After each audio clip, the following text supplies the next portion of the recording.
Bonjour à tous. Merci d'être venus pour un événement si important pour moi et qui normalement ne va pas me laisser comme je suis maintenant. Alors, le baptême se résume en deux questions. Comment je suis arrivé ici maintenant et pourquoi est-ce que je fais ce que je fais maintenant? Il y a toujours un point de départ pour tout. Pour moi, ça vient de mes parents. Ils m'ont enseigné, dès le début, j'étais dans l'instruction, j'ai baigné. Dieu est au contrôle du monde. Il voit tout, il sait ce que je fais. J'avais accepté. Petit, on écoute nos parents et on a confiance. On n'a pas trop le choix, on fait confiance à nos parents. Donc j'ai compris à ma façon que les hommes étaient tous pécheurs de nature. C'est pour ça qu'il y avait du mal dans le monde et que le mal existe encore aujourd'hui. C'est autour de 8 ans que j'ai donné ma vie, que j'ai eu cette deuxième naissance. Mais encore, c'était pas en comprenant précisément ce que j'avais accepté. Je ne savais pas ce que j'avais entrepris avec Dieu. De 8 ans à 15 ans, la vie, elle est passée comme ça. Très vite. J'avais confiance dans mes parents. Ça me suffisait. J'étais heureux. À 15 ans, une première vague de doute. Ça m'attaquait de partout. Mais et si j'étais à côté de la plaque? Dieu, qui a dit qu'il existe? Y a-t-il des preuves? Jésus dans tout ça, c'est quoi? Je ne comprenais plus. Pourquoi mes parents m'auraient-ils pas dit la vérité? S'ils étaient à côté de la plaque aussi, il y a tant d'autres mondes qui disaient « Mais non, c'est pas ça, Dieu n'existe pas. » Je me suis dit, il faut que je commence à rechercher Dieu.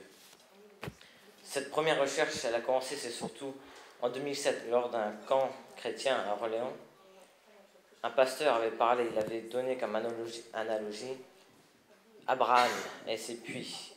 Il puisait l'eau du puits de ses ancêtres. Ses ancêtres avaient creusé ce puits il y a longtemps. Ils prenaient toute cette eau d'ici. Mais des Philistins, des brigands venaient et le bouchaient. Abraham, qu'est-ce qu'il faisait? D'abord, il débouchait le puits. C'est comme ça qu'il faut faire au début. Étant enfant, on a des gens qui viennent et qui nous disent « Attends, ta faute, t'es à côté de la plaque. » Qu'est-ce qu'on fait? On va voir nos parents. « Papa, maman, je ne comprends pas. Qu'est-ce qui se passe? » Ils te rassurent. On débouche le puits. Mais après quelques fois que ces Philistins ont bouché ce puits, Abraham a changé de tactique. Il allait creuser son propre puits. Et là, le pasteur nous a expliqué, après un moment, il faut partir de vous-même, faire vos recherches et trouver vous-même la solution de la vie. C'est à partir de là que je vais commencer à faire des recherches. Des recherches logiques. J'ai utilisé la raison, des faits. J'ai repris la Bible. Cette fois, je l'ai lue par soif, pas par obligation. Et ce que je lisais était cohérent. Il n'y avait pas de contradiction. Ça enseignait l'amour. Il n'y avait rien à dire à propos de la Bible. J'ai aussi lu des livres extérieurs à la Bible pour prouver que cette parole de Dieu était authentique. Par exemple, j'ai appris que la Bible a été écrite sur une période de 1600 années, soit 400 générations, par plus de 40 auteurs, des auteurs différents, c'est-à-dire des rois, jusqu'à des pêcheurs. Il y avait de toutes les classes sociales. Alors que j'avais vérifié des recherches logiques, on ne pourra jamais, à travers des recherches logiques, vérifier à 100% l'authenticité de Dieu. Même si on trouvait l'arche de Noé sur le mont Ararat en Turquie, les gens diraient « Mais attends, ouais, quelqu'un l'a construit, on a trouvé un moyen, ils l'ont caché juste pour que vous croyiez. » Il y a toujours moyen de trouver des passe-passe. Mais ce n'est pas que les recherches logiques qui m'ont amené aussi à croire en Dieu. J'avais un feeling. Dès 8 ans, dès la première fois que j'avais donné ma vie à Dieu, un sentiment de paix avait pris ma vie.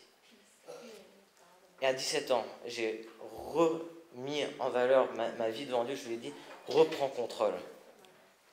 Et c'est que récemment, là, à quelques semaines, le camp web, donc lors du week-end de Pentecôte, j'ai pris du temps avec Dieu, juste moi et lui. Je lui ai parlé. Il m'a communiqué, pas par des paroles, mais par des vibrations à l'intérieur.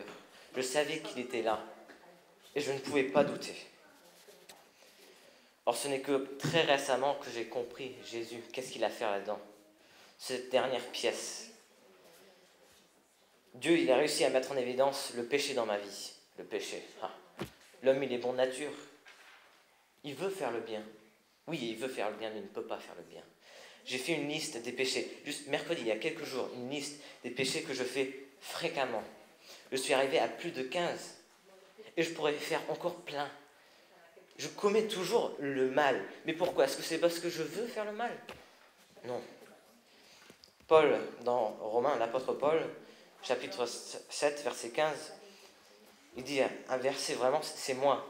En effet, je ne comprends pas ce que je fais, je ne fais pas ce que je veux, et c'est ce que je déteste que je fais. C'est ce péché qui me sépare de Dieu.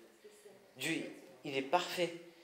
Mais je suis à côté de la plaque, je ne peux rien faire pour revenir être bien dans ses yeux. C'est pas par les actes qu'on peut revenir à lui. Je suis donc condamné, je ne peux rien faire, je suis mort. Non. Paul, il explique quelques versets plus tard, dans le même chapitre, 24-25. Il pose cette question. Qui me délivrera de ce corps voué à la mort? Dieu soit loué, c'est par Jésus-Christ, notre Seigneur. Jésus, sacrifice, c'est Dieu sous forme humaine. Il est mort, mort physique devant les hommes. C'est ce sang qui est coulé pour moi, qui a enlevé les péchés une fois pour toutes. Même si je commets les mêmes péchés, et je sais que je vais en faire dans la vie, je peux revenir lui dire « excuse-moi ». Et il va dire « oui, je t'excuse, tu es pardonné, tu es parfait devant les yeux de Dieu ». Et c'est depuis que je suis consacré à lui, c'est pour ça que j'ai choisi le baptême. C'est en obéissance à la parole de Dieu, car il le demande, mais c'est aussi un engagement devant ma famille, les hommes, devant Dieu, devant l'Église. Je donne ma vie à Dieu. Je ne suis plus qu'un corps mis à sa disposition. Merci.